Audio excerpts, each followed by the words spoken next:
चलिए अपने आत्मा के ज्ञान और ध्यान की ओर।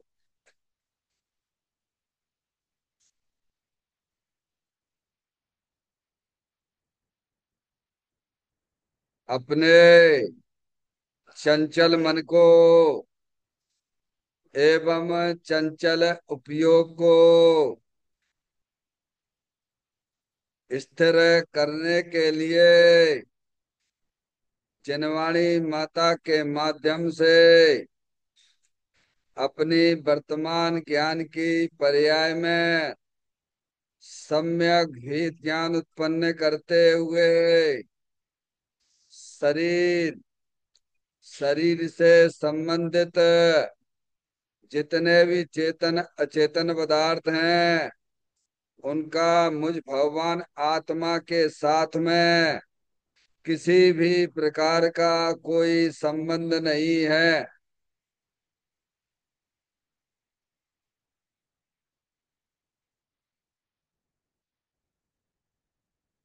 इस प्रकार समस्त पर पदार्थों में अपने संबंध की वृत्ति को छोड़ते हुए अंदर में जो अखंड ज्ञान ज्योति स्वरूप भगवान आत्मा है उसमें ही वर्तमान पर्याय का संबंध जोड़ते हुए कि मेरा यह भगवान आत्मा सदा काल शरीर आदि पर पदार्थों से भिन्न एकमात्र अखंड ज्ञान ज्योति स्वरूप है।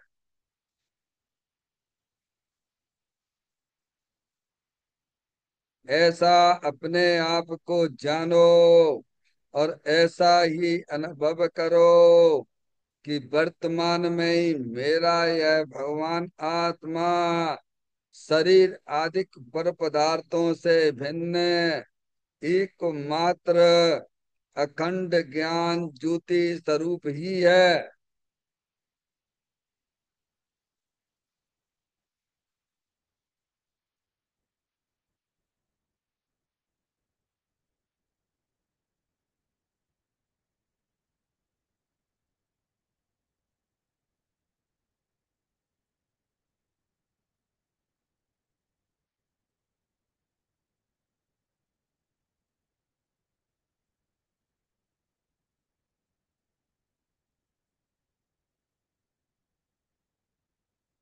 इसी प्रकार से संसार अवस्था में आत्मा की पर्याय में जो विविध प्रकार की पुण्य पाप के परिणाम दिखाई देते हैं वे समस्त परिणाम वर्तव्यों की लक्ष्य से होने वाले भाव हैं। वे हमारे आत्मा का स्वभाव नहीं है।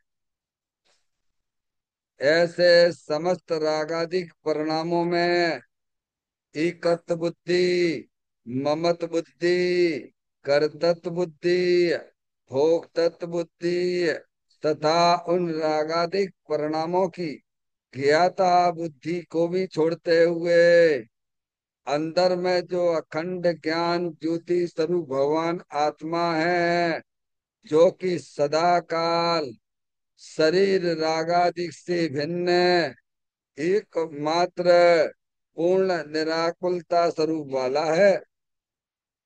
ऐसा अपने आप को जानो और ऐसा ही अनुभव करो कि वर्तमान में ही मेरा यह भगवान आत्मा शरीर रागादिक से भिन्न एकमात्र पूर्ण वीतराग आनंद मूर्ति स्वरूप है।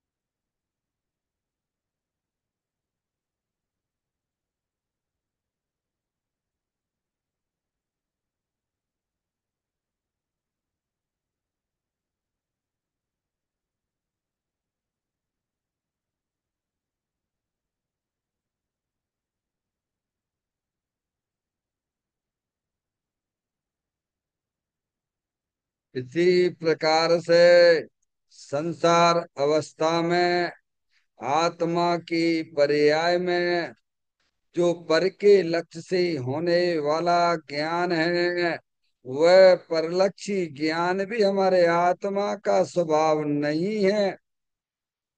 वह तो इंद्रिय जनित ज्ञान है। इस प्रकार शरीर, रागादि और परलक्षी ज्ञान के पर्यायों से विभिन्न मैं तो एकमात्र अखंड ज्ञान ज्योति स्वरूप भगवान आत्मा हूँ, ऐसा अपने आप को जानो और ऐसा ही अनुभव करो कि वर्तमान में ही मेरा यह भगवान आत्मा शरीर, रागादि और खंड खंड ज्ञान के पर्यायों से भी भिन्न एकमात्र अखंड ज्ञान ज्योति स्वरूप ही है।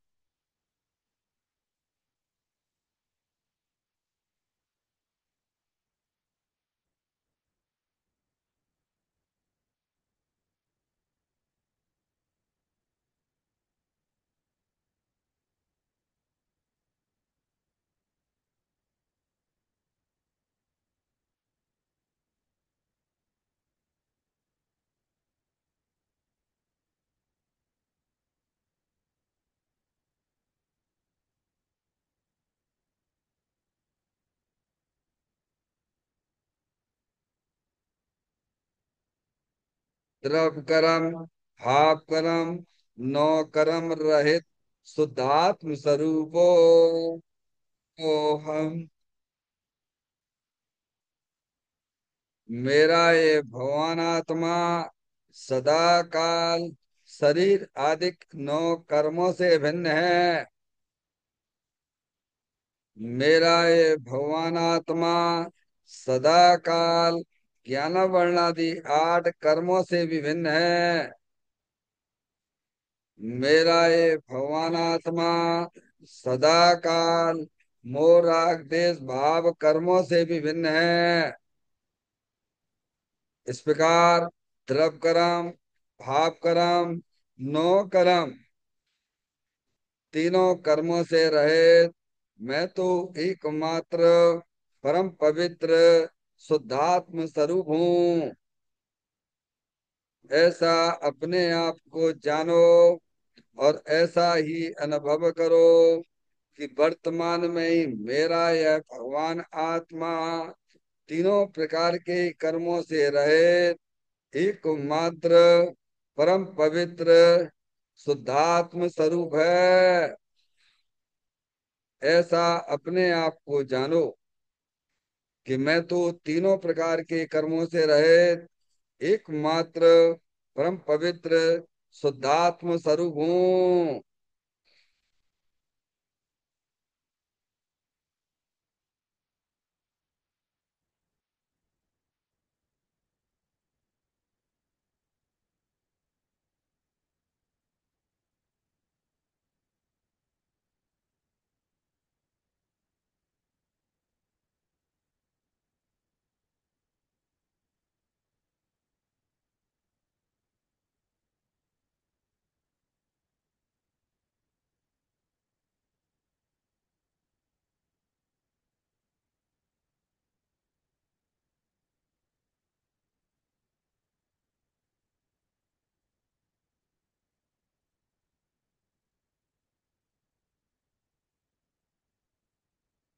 ओम नमः सिद्धेभ्यः। ओम नमः सिद्धेभ्यः। ओम नमः सिद्धेभ्यः। चिंतामणि सम स्वयं का चैतन्य तत्व महान है। निज का करूं मैं चिंतवन, निज का करूं श्रद्धान में। सोता तुम्हारी थी वो है जो गुण अनंत निधान है। मैं स्वानुभव में देख लूं, आत्मा स्वयं भगवान है। मैं स्वानुभव में देख लूं, आत्मा स्वयं भगवान है। निम्मल जान परिठिया, कम कलंकिड़ेवी, अपालतऊ जैन परूं, ते पर मपड़ बेबी। सब करम मल्लिका नाश करवरु, प्राप्त कर निजो आत्मा। जो लीन निर्मल ध्यान में, नम कर निकल परमात्मा। सब नाश कर घन घाति अरे, अंत पद को पालिया। कर नमन उन जिन देव को, यह कापे पथ अपना लिया।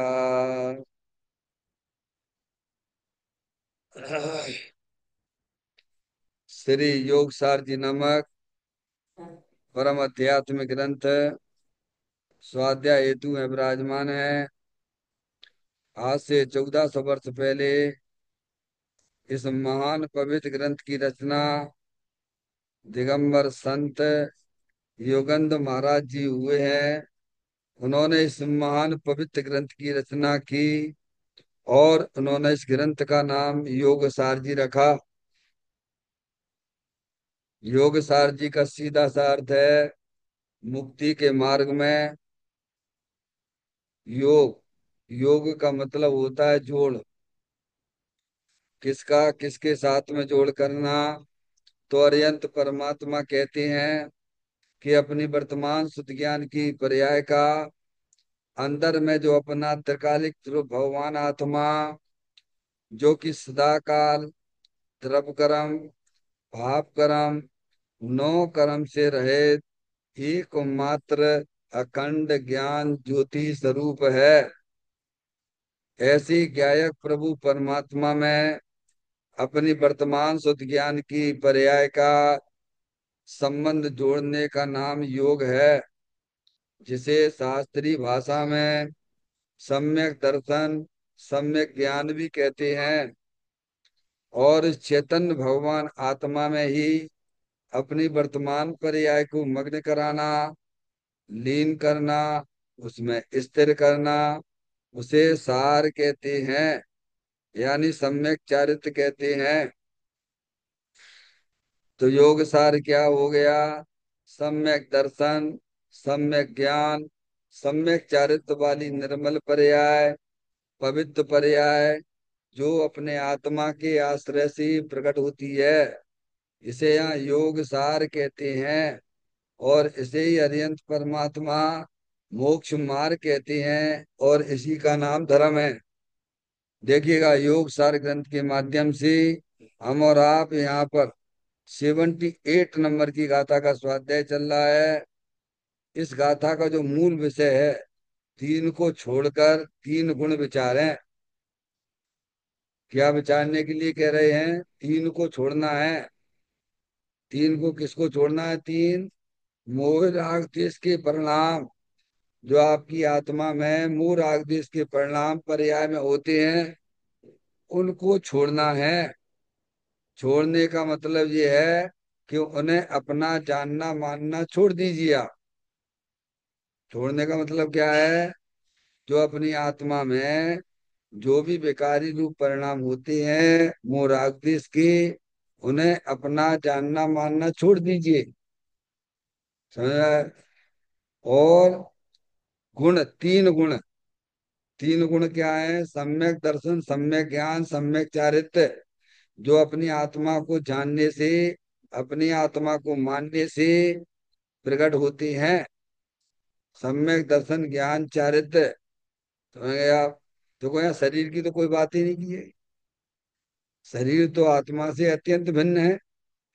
समझ गया? शरीर तो छूटा ही है। समझ गए? रागादिक परिणतियां जो विकार रूप परिणतियां हैं, वे आत्मा के दोष हैं।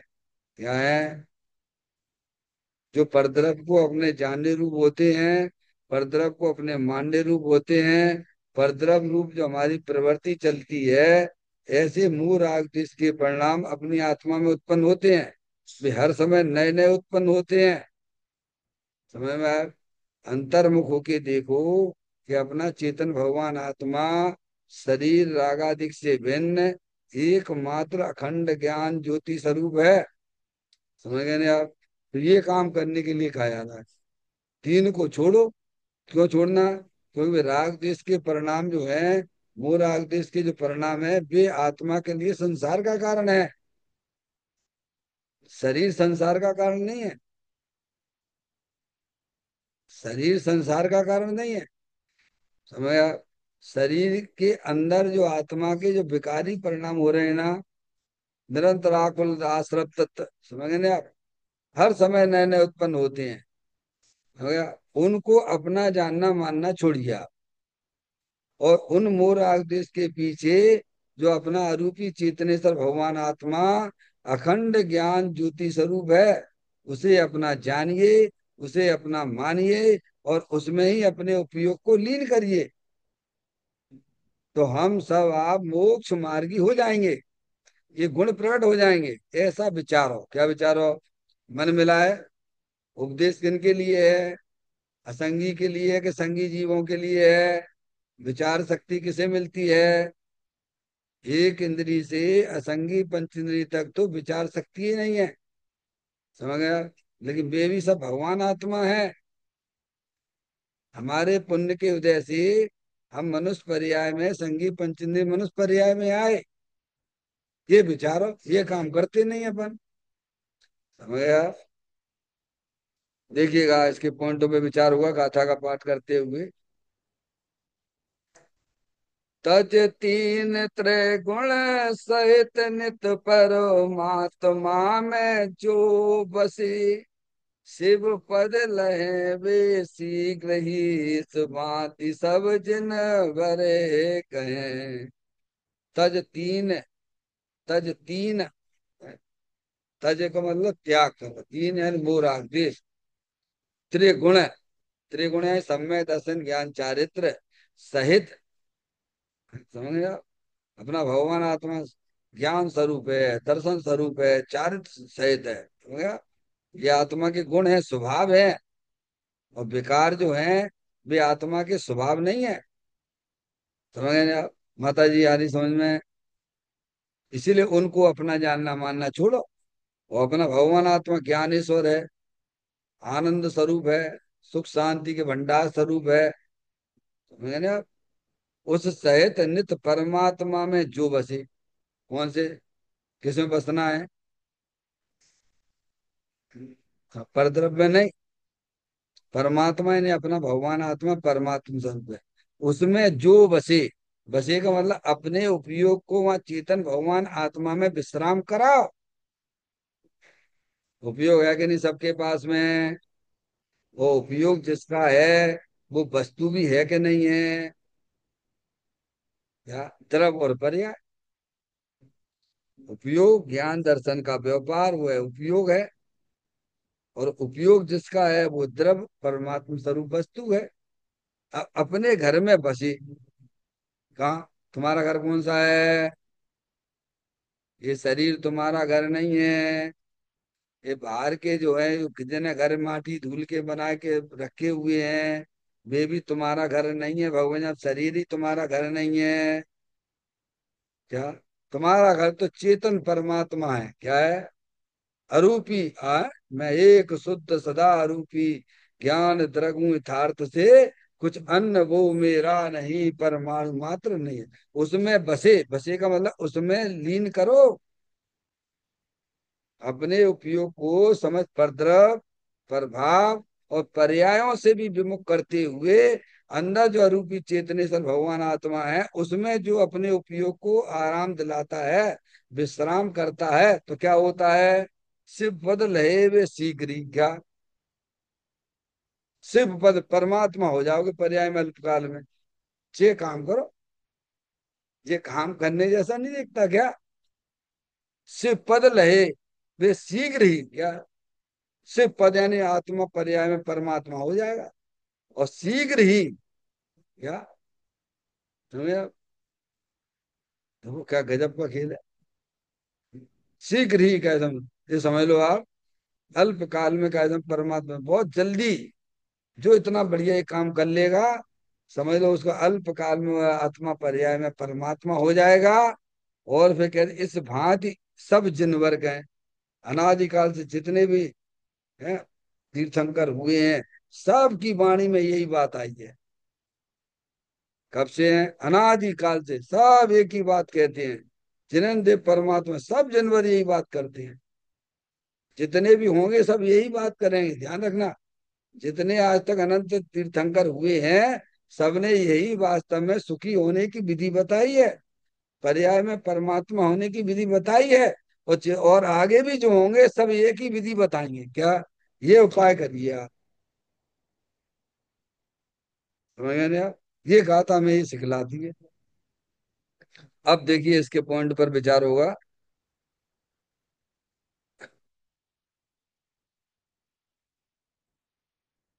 देखें आपके, मैं देख लेना।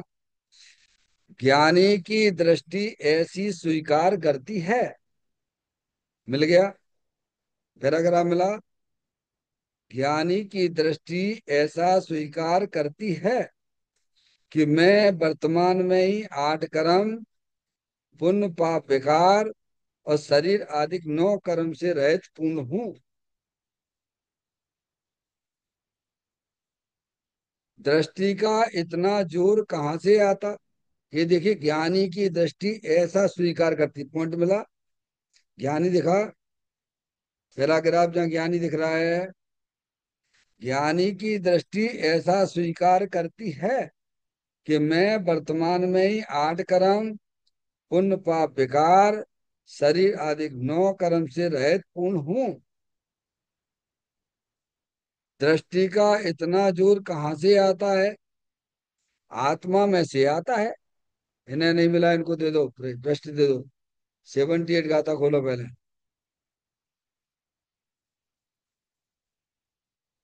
78 गाथा खोलो ये, देखो पैराग्राफ ऊपर से गिन के बताऊं। हाँ, ज्ञानी की दृष्टि द्रव स्वभाव के अलावा किसी को स्वीकारती ही नहीं है। वर्तमान अवस्था रागमय और कर्म का निमित्त होने पर भी उससे भेद ज्ञान करके अपने वीतराग विज्ञानमय आत्मा को अनुभवता है। उसे पुरुषार्थ, उस पुरुषार्थ का बल कितना, ऐसे पुरुषार्थी जीव अल्प काल में मुक्ति पाते हैं। देखो पुरुषार्थ की परिभाषा बताई इसमें। पुरुषार्थ किसे कहते हैं? हम तो शरीर के पुरुषार्थ को पुरुषार्थ माने बैठे हैं। समझ में आया भैया? तो इसमें परिभाषा आई है, देखें आप। अब देखिएगा एक एक पॉइंटों पर। ज्ञानी की दृष्टि ऐसा स्वीकार करती है, ज्ञानी यानी जिसने अपनी वर्तमान शुद्ध ज्ञान की पर्याय में भेद ज्ञान की ज्योति जलाकर अंदर जो अखंड ज्ञान ज्योति स्वरूप भगवान आत्मा, जो कि सदाकाल द्रव कर्म भाव कर्म 9 कर्म से रहित है, ऐसी जिसने दृष्टि की है वो ज्ञानी है। बहुत शास्त्र पढ़ ले भी ज्ञानी नहीं है। कंठ में याद कर लिए, सुना दिए लोगों को, ये इस ग्रंथ में ये लिखो है, जहाँ में ये लिखा हुआ है भगवान, समझ में आए? लगे लोगों को 11 अंगों पूर्व का ज्ञान भी कैसा बन गया हमारा आपका आत्मा। समझ, 11 अंगों पूर्व का ज्ञान भी हुआ, अनंत बार हुआ, तब भी अज्ञानी रहा। समझिए आप क्यों? तो ज्ञानी होने के लिए अपने उपयोग को द्रव कर्म भाव कर्म 9 कर्म से रहित अखंड ज्ञान ज्योति स्वरूप जो भगवान आत्मा है, उसमें अपने उपयोग का संबंध जोड़ देना, उसका नाम ज्ञानी है। समझ में आए? वो धर्मात्मा है। और सच्ची पूजा तो वही करता है ज्ञानी। हरियंत परमात्मा की सच्ची पूजा तो वही करता है ज्ञानी।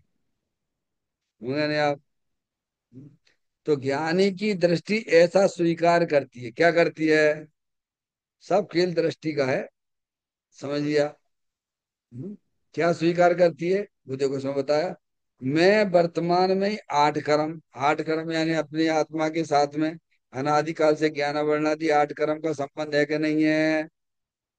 चित्र में देखिएगा, चित्र में देखो तो अंदर भी देख लो ऐसा ही है। जो चित्र में दिख रहा है ना, है समझ, आठ कर्म ये ब्लू जो ब्लैक कलर के दिखाए गए आठ कर्म समझ गए चित्र में। आठ कर्म मैं वर्तमान में ही, वर्तमान में ही मतलब अभी, वर्तमान का मतलब क्या, कैसा स्वीकार करता है ज्ञानी कि मैं वर्तमान में ही आठ कर्म रहे तू, तुम्हें में आए। तो अभी आठ कर्म क्या है, जड़ है। ज्ञान वर्णादि आठ कर्म क्या है, जड़ है। और मैं चेतनेश्वर अरूपी चेतनेश्वर भगवान आत्मा, समझ में आए। तो रहे तो होगा कि नहीं होगा। एक द्रव दूसरे द्रव को कहाँ स्पर्श कर रहा है बताओ आप, अपना चेतनेश्वर भगवान आत्मा रूपी। तो ये आठ कर्म रूपी, अरूपी रूपी को कैसे कैसे स्पर्श करेगा भगवान, समझ ने। तो आठ कर्म मैं वर्तमान में ही आठ कर्म रहे तू ऐसा स्वीकार करता है। उसकी दृष्टि कहाँ पर है ज्ञानी की, कहाँ देख के बात कर रहा है ज्ञानी। स्वभाव को देखकर, जितने आचार्य भगवंतों ने जितने ग्रंथ लिखे हैं ना, सब अपने स्वभाव में बैठ के लिखिए। समझ में आ गई भैया। अपने उपयोग को समझ पर द्रव प्रभाव और पर्याय से विमुख करके अंदर अखंड ज्ञान ज्योति स्वरूप वहां दृष्टि को लगाया, तो फिर क्या होगा, अतीन्द्रिय आनंद चलने लग जाएगा। अरे आप कोई मीठी चीज खाते हो, जिस समय खाते हो उस समय मुंह मीठा होता है कि नहीं होता है। तो ज्ञानी अपने उपयोग को, अपने ज्ञान दर्शन के व्यापार को समझ पर द्रव प्रभाव और पर्याय से विमुख करता हुआ, उपयोग जिसका है ऐसा चेतनेश्वर भगवान आत्मा, उसमें जब दृष्टि करता है, दूसरा शब्द कहें उसका सेवन करता है समझ में आया। तो तुरंत अतीन्द्रियान, जब ही जिए आत्म जाने, तब ही जिए शिव सुख उठाने क्या। तो कहते हैं मैं वर्तमान में आठ कर्म रहे तू, कर्म कर्म में है, कर्म कर्म में है। शरीर शरीर में है, शरीर यानी नो कर्म। और राग राग में है। और आत्मा आत्मा में। चार चीजें हैं। बोलो ये गाथा कौन सी है, आचार्य कुंदकुन देव ने इस गाथा का कौन सा नंबर दिया है बताइए। कि शरीर शरीर में है, कर्म कर्म में है, राग राग में है, और आत्मा आत्मा में है। बोलो उस गाथा का नाम बोलो। संवर अधिकार, समय सारजी में संवर अधिकार है ना। उपयोग में उपयोग को, उपयोग नहीं क्रोधादि में, है क्रोध क्रोध विषय निश्चय, क्रोध नहीं उपयोग में, उपयोग है नहीं अष्टविध कर्म अरुण कर्म में, एक कर्म और नौ कर्म भी कुछ है नहीं उपयोग में। क्या, ये तो दो गाथाएं ऊपर की आई, तीसरी गाथा संयुक्त तीन गाथाएं आई है ना। तीसरी गाथा, जब इस प्रकार का ज्ञान जीव को हो जाता है कि उपयोग उपयोग में है, क्रोध क्रोध यानी आश्रव तत्व आश्रम में है, कर्म कर्म में है, नो कर्म यानी शरीर शरीर में है, ऐसा अविपरीत यानी सच्चा, ऐसा अविपरीत ज्ञान जब ही प्रगटता है जीव को, तब अन्न नहीं कुछ भाव यह उपयोग शुद्धात्मा करे। समझ में आया भैया। ये कहता ये लाइनें हमको ये सिखाती हैं, समझ गए ना आप। तो कहते हैं मैं वर्तमान में ही, वर्तमान में ही 8 कर्म रहे तुम। फिर कहते हैं पुण्य पाप विकार, भाव कर्म, ब्लू कलर जो चित्र में दिखाया, मूराग देश के परिणाम, समझेंगे आप। तथा शरीर आदि, शरीर और शरीर से भिन्न जितने भी चेतन अचेतन पदार्थ, वे 9 कर्म से रहित पूर्ण हो। ज्ञानानंद स्वरूपी भगवान आत्मा, तीन्द्रिय आनंद स्वरूप, सुख शांति के भंडार स्वरूप, एक होता है वो पूरा ही होता है, एक कभी अधूरा नहीं होता है। इसलिए मैं ज्ञान दर्शन आदि से पूर्ण भरपूर हूँ। क्या कह रहे हो भगवान? ऐसा ज्ञानी की दृष्टि स्वीकार करती है, उसका ज्ञान स्वीकार करता है, उसकी श्रद्धा स्वीकार करती है। समझ में आया? वंदना, माँ तुम्हारा कुछ भी नहीं है, यहाँ सब कुछ है। समझ में आया? कहते हैं दृष्टि का इतना जोर कहाँ से आता है? क्या? देखो ज्ञानी गजब करते हैं। ऐसा उसको कहाँ से आ रहा है इतना?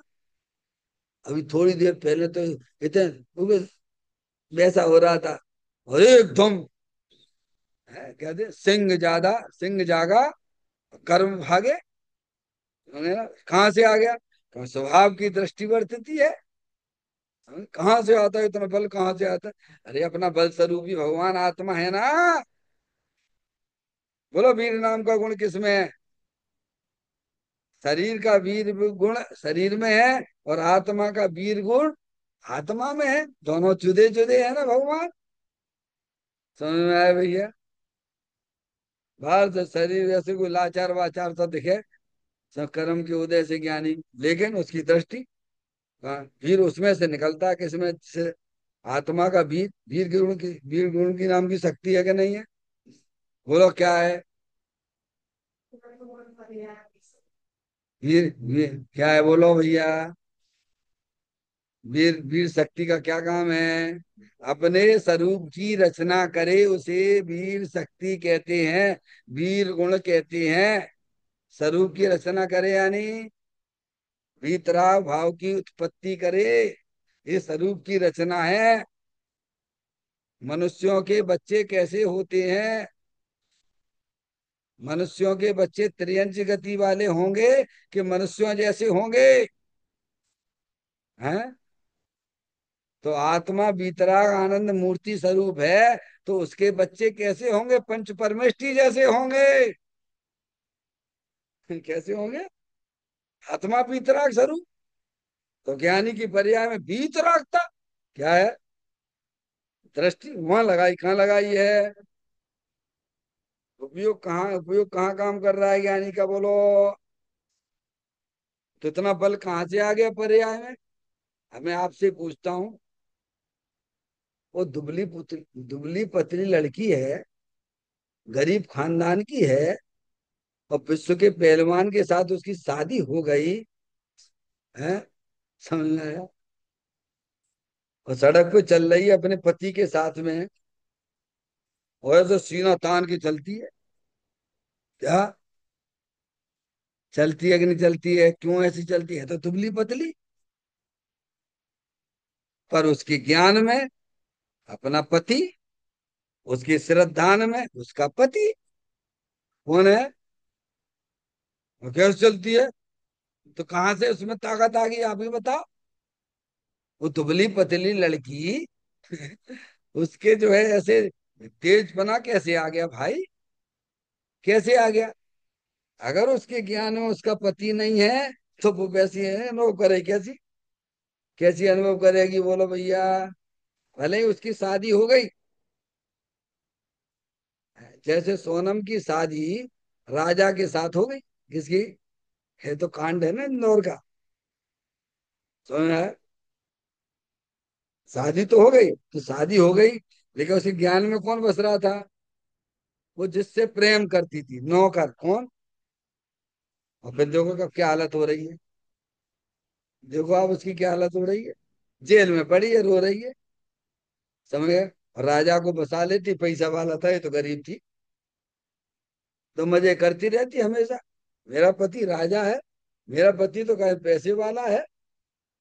लेकिन उसे ज्ञान श्रद्धान में छोड़ दिया, ज्ञान श्रद्धान में नौकर को बसाया, तो जेल में पड़ी वही है। समझ में आ गई बात है? ऐसे ही पर्याय में जो वीर आया कहाँ से, इतना बल कहाँ से आया? तो द्रव्य स्वभाव में से आया। किसमें से आया? तो ये लिखा, दृष्टि का इतना जोर कहाँ से आता है? तो आत्मा में से आता है। आत्मा तो वीर का भंडार है, आत्मा तो ज्ञान का भंडार है। सुख शांत रस से लबालब है, ज्ञान सागर आत्मा, बेभ्रम की चादर हटा, सर्वांग पर घटे आत्मा। हे बाबू जन इस लोक के सब एक साथ नहाइए, इसे ही अपनाइए, इसमें ही मग्न हो जाइए। किसमें से आया? अरे बोलो भगवान। ज्ञानी की पर्याय में अतीन्द्रिय आनंद कहाँ से आया? कि द्रव्य स्वभाव अतीन्द्रिय आनंद स्वरूप है, और पर्याय ने अपने द्रव्य के साथ संबंध जोड़ दिया, तो पर्याय में अतीन्द्रिय आनंद सब ले रहा है। अपने अपना भगवान आत्मा तो अनंत शक्तियों से भरा हुआ है, अनंत गुणों से भरा हुआ है। समझ में आया भैया? और उसकी जहां दृष्टि हुई, तो सब शक्तियां, अनंत शक्तियां पर्याय में प्रकट होने लग जाती। क्या होती हैं? अभी तो ऐसी पड़े हैं मुर्दार जैसे। है तो अनंत शक्ति वाला भगवान है, तो सभी जीव है। एक इंद्री जीव हो, दो इंद्री जीव हो, तीन इंद्री जीव हो, चार इंद्री जीव हो, असंगी जीव हो, संगी जीव हो, चार गति 84 लाख वाले जितने भी जीव हैं, सब अनंत शक्तियों से भरे हुए हैं, अनंत आनंद से भरे हुए हैं। लेकिन अपने आप को क्या देख रहे हैं? उनका ज्ञान कहाँ काम कर रहा है? मैं लड़का हूं, मैं लड़की हूं। तो बल कहाँ जा रहा है? पामर हो रहे, दुखी हो रहे, रो रहे हैं। क्या हो रहे हैं? ज्ञानी, ज्ञानी ने क्या किया? ऐसी कला अपने ज्ञान में उत्पन्न करी कि सामर्थ पर द्रव पर भाव और पर्याय से दृष्टि हटा के अंदर चेतने सर भगवान आत्मा के साथ संबंध जोड़ लिया, तो वे अनंत शक्तियां पर्याय में क्या हो गई? व्यक्त हो गई। क्या हो गई? तो कहां से आया बल? बोलो भैया। अब वो सबके पास में है, सबके ही पल्ले लाल लाल बिना कोई नहीं, पर कांट खोल देखी नहीं ताते भयो कंगाल। है? तो कहते हैं ज्ञानी की दृष्टि देखो, दृष्टि का इतना जोर कहाँ से आता है? तो आत्मा में से आता है। किस में से आता है? किस में से आता है? अरे भैया, इतने सारे घड़े किसने बना दिए? कुमार कहे हमने बना दिए। जरा इंकार मत करिए। समझ में आया भैया? इतने घड़े कैसे बन गए? तो मिट्टी में से इस बन गए। घड़े में कौन व्याप रहा है? कौन व्याप रहा है उसमें? मिट्टी है ना। समझ गए ना यार? तो कहते आत्मा में से आती, किसमें से आती है? ये ज्ञान किसमें से आ रहा है? जनन अनादिकाल से पर्याय में ज्ञान चल रहा हो कि नहीं चल रहा है? बोलो भैया। ये शरीर है, आठ कर्म है, रागादिक परिणतियां अकुलता वाली पर्याय है, वो अंदर जानने देखने वाली चेतन आत्म वस्तु, सब जुदे जुदे हैं, एक दूसरे में मिल नहीं रहा है। पर अज्ञानी जीव मिलाने की कोशिश बहुत कर रहा है, पर वे मिलेंगे नहीं। क्या कर? जुदे को जुदे जानना है भगवान। तुम्हें कुछ नहीं करना धर्म के नाम पर, वस्तु स्वरूप का सच्चा ज्ञान करो। धन कन कंचन राज सुख सबई सुलभ कर जाए, दुर्लभ है संसार में एक यथार्थ ज्ञान। समझ ना? इसको धर्म कहते हैं भगवान। पूजा भक्ति को धर्म नहीं कहते हैं। वो तो सब भाव है, पराधीन वृत्ति है, उसमें स्वाधीनता नहीं है। स्वाधीनता तो द्रव्य स्वभाव के आश्रय से प्रकट होती है। तो कहते आत्मा में से आता है। किस में से आता है? ज्ञानी की पर्याय में तीन दिन आनंद कहाँ से आया? बोलो कहाँ से आया। तुम कहो तुम्हारा मुंह मीठा कैसे हो गया। तुमने मीठी चीज खाई होगी तो मीठा हुआ है ना। तो ज्ञानी की पर्याय में अतीन्द्रिय आनंद आया। तो कहाँ से आया। कि अंदर द्रव स्वभाव अतीन्द्रिय आनंद स्वरूप है ना। सुख शांति के भंडार स्वरूप वस्तु है ना। तो द्रव में से आया, किस में से आया। फिर देखो आप, ज्ञानी की दृष्टि द्रव स्वभाव के अलावा, क्या कह रहे हैं आप, ज्ञानी यानी धर्मात्मा, सम्यक दृष्टि, जिसके शुद्ध ज्ञान की पर्याय भेद ज्ञान की ज्योति जली, वो ज्ञानी है। तो ज्ञानी की दृष्टि द्रव स्वभाव के अलावा, द्रव स्वभाव के अलावा, समझ गए। श्रद्धा का विषय अपना भगवान आत्मा, ज्ञान का विषय मेरा भगवान आत्मा, समझ नहीं आप। तो द्रव, ज्ञानी की दृष्टि द्रव स्वभाव के अलावा किसी को नहीं चाहिए। मेरा तो एक भगवान आत्मा ही है, क्या है। सती होती है ना, सती, जैसे सीता सती थी ना, क्या, समझ। भले ही वह जो है, वो रावण उठा के ले गया उसे, समझे ना। तो भी क्या, बस उसके ज्ञान में, उसके श्रद्धा में, उसके राम बसते थे। समझ में आएगी नहीं आई। उसने रावण को स्वीकार नहीं किया। मेरा तो एक बस राम है, राम। ऐसे ज्ञानी अपना चेतन भगवान आत्मा राम है। क्या इस दुनिया में बस मेरा तो एक चेतन भगवान आत्मा है, और कोई भी पर द्रव पर भाव पर्याय भी मेरी नहीं है। केवल एक द्रव स्वभाव को स्वीकार करती है। मैं एक शुद्ध सदा रूपी ज्ञान द्रव्य यथार्थ से, कुछ अन्य वो मेरा नहीं, परमाणु मात्र में है। तो ज्ञानी की दृष्टि द्रव स्वभाव के अलावा, द्रव स्वभाव के अलावा मतलब द्रव स्वभाव जो अनंत शक्तियों से भरा हुआ है, समझ गए आप। ना तो शरीर को स्वीकार करती है, ना आठ कर्मों को स्वीकार करती है, ना बाहर के नौ कर्म आदि को स्वीकार करती है। वे मेरी चीज नहीं है। मेरी चीज तो अपने चेतने से भगवान आत्मा। रागादिक परिणतियां, रागादिक परिणतियां भले ही वर्तमान में हो रही संसार में, पर वो मेरी चीज नहीं है। तो मैं, वो जिस द्रव्य के आश्रय से पर्याय में अतीन्द्रिय आनंद प्रकट हुआ, उसको भी स्वीकार नहीं करती है। द्रव स्वभाव के अलावा, क्या कहा उन्होंने, इसको स्वीकार नहीं करती। अब अज्ञानी तो शरीर को स्वीकार करें बैठो, ये मेरी, ये शरीर मेरा, 24 घंटा उसी को सजाने में लगा रहता है क्या। तो मैं अपनी कसाय की कसायों को संभालने में लगा रहता है। ये मेरी चीज है ही नहीं है ना। शरीर कर्म की चीज है, भगवान कर्म कर्म की चीज है। राग आदि परिणति है भी कौन की है, भगवान कर्म की, हमारी थोड़ा हूं मैं, समझ। और बीतराग रूप पर्याय प्रकट हुई, वो भी मेरी नहीं है। मेरा तो द्रव्य स्वभाव है, क्या है, समझ में आती भगवान। ये अलावा का मतलब ये हो गया, right? ज्ञानी की दृष्टि द्रव स्वभाव के अलावा, द्रव स्वभाव के अलावा, तो सभी निकाल दिया ना, प्रमत्त अप्रमत्त नहीं, मैं तो एक ज्ञायक भाव। आगे बात समझ, छठवें नंबर की गाथा से। बस मेरा तो द्रव स्वभाव ही बस मेरा है, बस। अरे जो तुम्हें हमेशा आनंद देता रहे उसी को स्वीकार करेगी। किसको स्वीकार करेगी बोलो। हैं? अतीन्द्रिय आनंद भले ही उसकी द्रव स्वभाव की दृष्टि में प्रकट हुआ, पर उसको भी अपना स्वीकार नहीं करती है, क्योंकि वो भी एक समय की में बदलने वाली चीज है। बदलने वाले पे क्या दृष्टि देना, जो नहीं बदलता उस पर दृष्टि दो ना, ऐसा स्वीकार करती है। तो कहते ज्ञानी की दृष्टि द्रव स्वभाव के अलावा किसी को स्वीकारती ही नहीं है। आगे सब पॉइंट आ गए उसमें आपके, देखिए। वर्तमान अवस्था रागमय और कर्म का निमित्त होने पर भी उससे भेद ज्ञान करके अपने बीतराग विज्ञानमय आत्मा को अनुभवता है। क्या कह रहे हैं, ज्ञानी, ज्ञानी की बात चल रही है ना। जैसे आत्मा की दृष्टि हुई है, जैसे पर्याय में अतीन्द्रिय आनंद प्रकट हुआ, उसकी बात चल रही है ना। चौथे गुण स्थान से हो जाता है ज्ञानी। कहते हैं वर्तमान अवस्था, वर्तमान अवस्था में ज्ञानी चौथे गुण स्थान वाला है, उसको राग विद्यमान है।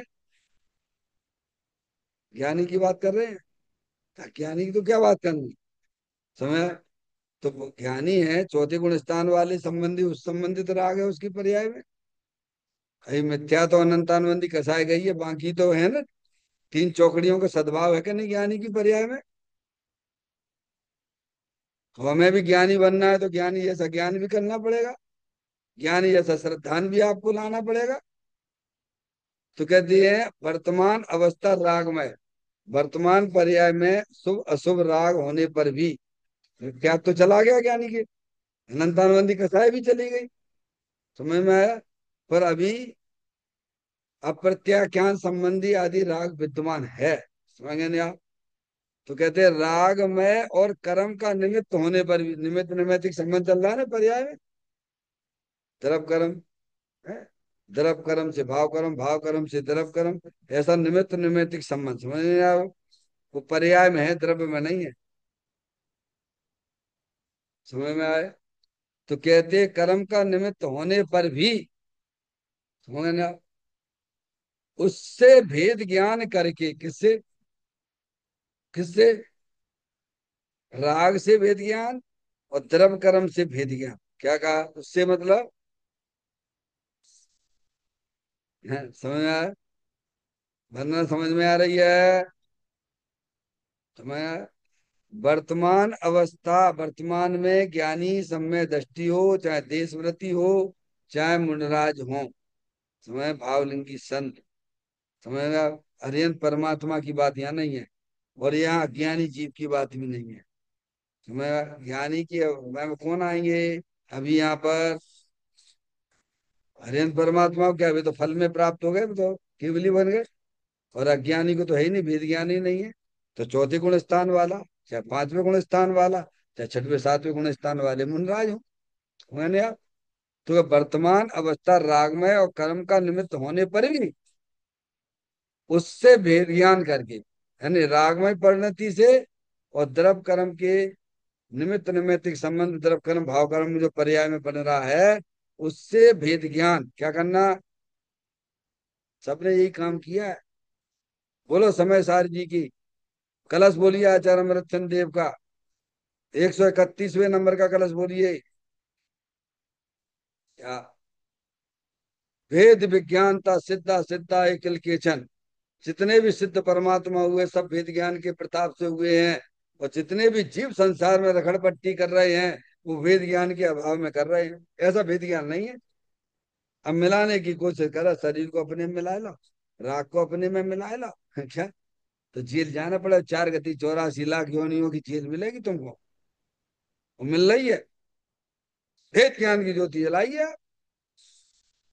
तो वेद ज्ञान करके अपने वीतराग विज्ञान में आत्मा को अनुभवता, किसको अनुभवता है, किसको, अंदर अपना भगवान वीतराग विज्ञान में है कि नहीं है, हैं, कि अपने अपने यानी अपनी बात कर रहा है, किसकी बात, ज्ञानी अपनी बात करता है, मैंने अपने वीतराग विज्ञान में आत्मा, अपना भगवान आत्मा कैसा है, वीतराग विज्ञान में है, कैसा है, प्रत्येक आत्मा है, समझ, प्रत्येक आत्मा वीतराग विज्ञान में है, वस्तु जो है वीतराग विज्ञान में वो अनुभवता है, यानी पर्याय की सन्मुखता, पर्याय किधर देख रही है, पर्याय की दिशा की दशा किधर है, दशा की दिशा किधर है, ऐसा अनुभवता है।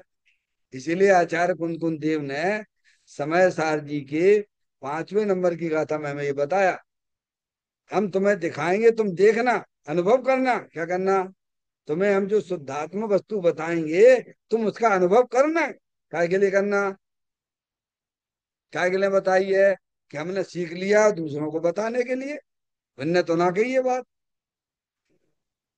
क्या कहा उन्होंने, मैं तुम्हें वो शुद्धात्म वस्तु बताऊंगा, दिखाऊंगा, तो तुम क्या करना, अपने अनुभव से प्रमाण करना,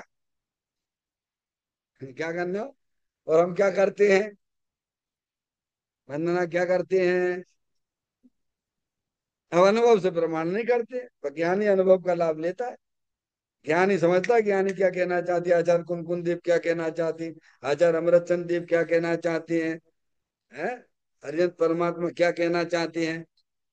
वे तो बता रहे कि शुद्धात्म वस्तु के तरफ कर्म भाव कर्म 9 कर्म से रहित है, तुम उसकी दृष्टि करो, तुम उसका अनुभव करो कि ऐसी है कि नहीं है,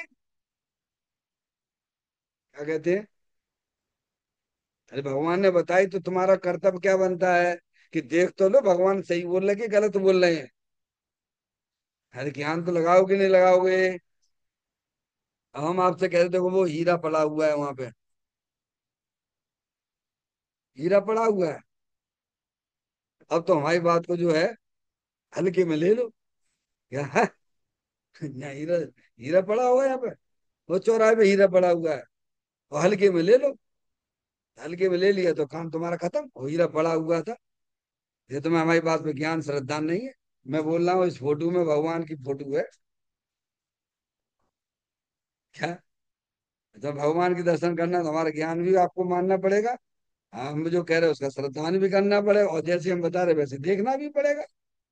ऐसे ही कहते हैं जितने भी ज्ञानी हुए हैं उन्होंने ये बात हमको बताई है कि भगवान आत्मा द्रव कर्म भाव कर्म नौ कर्म से रहित विज्ञान घन वीतराग विज्ञानमय आत्मा है। उसका तुम क्या करना? तुम जाके चुपचाप शांति से उसका अनुभव करो। क्या करें? ये तो कहने की बातें हैं। तो क्या तुम्हारे लिए नहीं है? तुम्हें यही लग रहा हुआ है कि कहने की बात है तो तुम्हें ना मिलेगा भगवान आत्मा। ज्ञानी की बात को ऐसे हल्की में ना लेना। तुम्हें भी अनुभव करके बोलते हैं। तो अनुभव करना, क्या करना? अनुभवता है, क्या करता है? यहाँ भगवान ने जो बताया है, वितरागी संत जो कह रहे हैं, माँ जनवाणी माता कह रही है, तो अनुभव के द्वारा प्रमाण करता है। तो अनुभव अनुभवता है। फिर कहते हैं उस पुरुषार्थ का बल कितना है। इंट्रोगेटिव किया। उस पुरुषार्थ का बल कितना है? ऐसे पुरुषार्थी जीव अल्प काल में मुक्ति पाते, इसको नाम पुरुषार्थ है।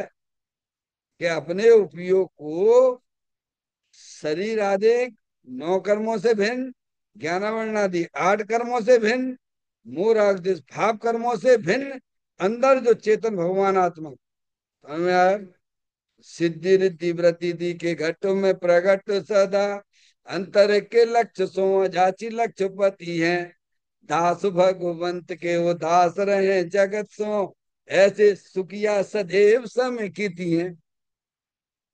मैंने इसके ऊपर पैराग्राफ में एक बात बताई थी।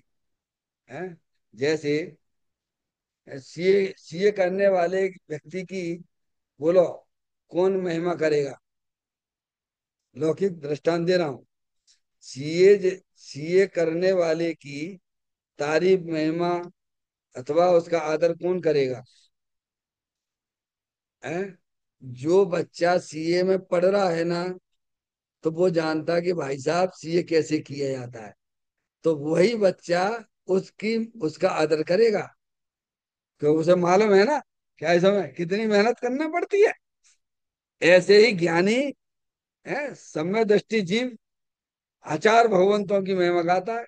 उन्हें मालूम कि आचार भगवान देव क्या कर रहे हैं, हमारे भगवान क्या करते हैं, हमारे इस मार्ग पे चलने वाले क्या करते हुए जानते हैं कि उन्होंने अपने उपयोग को समझ परतरो प्रभाव और पर्याय से विमुख करके अंदर चेतनेश्वर भगवान आत्मा के साथ संबंध जोड़ दिया। इसका नाम पुरुषार्थ है। समझ गए आप? भगवान इसको पुरुषार्थ कहते हैं। शरीर की क्रिया का नाम पुरुषार्थ नहीं। स्वराग की क्रिया का नाम भी पुरुषार्थ नहीं। अपने उपयोग को अपने चेतन भगवान आत्मा के साथ संबंध जोड़ देना, इसका नाम पुरुषार्थ है। तो ये लिखा उन्होंने कि कहते हैं ऐसे पुरुषार्थी जीव, इसका नाम पुरुषार्थ क्या हो जाएंगे? अब वह जीव अल्प काल में पर्याय में उसकी मुक्ति हो जाएगी, मोक्ष हो जाएगा। क्यों नहीं होगा? क्यों मुक्त स्वरूप भगवान आत्मा को तो उसने वर्ण कर लिया। वर्ण करने वाली पर्याय है। समझ में आया? तो उसकी मुक्ति तो होना ही है ना भगवान। इसका नाम, उसकी ऐसे जीवों की मुक्ति होती है। हमें यही काम करना चाहिए। मनुष्य पर्याय मिली है, बड़े मुश्किल से मनुष्य पर्याय मिली। जैन कुल मिला, बताने वाले ज्ञानी मिल गए, जनवाणी माता मिल गई, और तो भी हम बिल्कुल शिथिल से पड़े रहते हैं। समझ में आया? और सुख की क्रियाओं को हम पुरुषार्थ माने बैठे हुए हैं। नहीं, इसका नाम पुरुषार्थ कि अपने उपयोग को द्रव कर्म भाव कर्म नौ कर्म से रहित अखंड ज्ञान ज्योति स्वरूप में अपने उपयोग को जोड़ देने का नाम पुरुषार्थ है। और वह जीव अल्प काल में वह पर्याय में परमात्मा हो जाएगा, सिद्ध परमात्मा भी हो जाएगा। चैतन्य का स्मरण प्रति क्षण करो रे।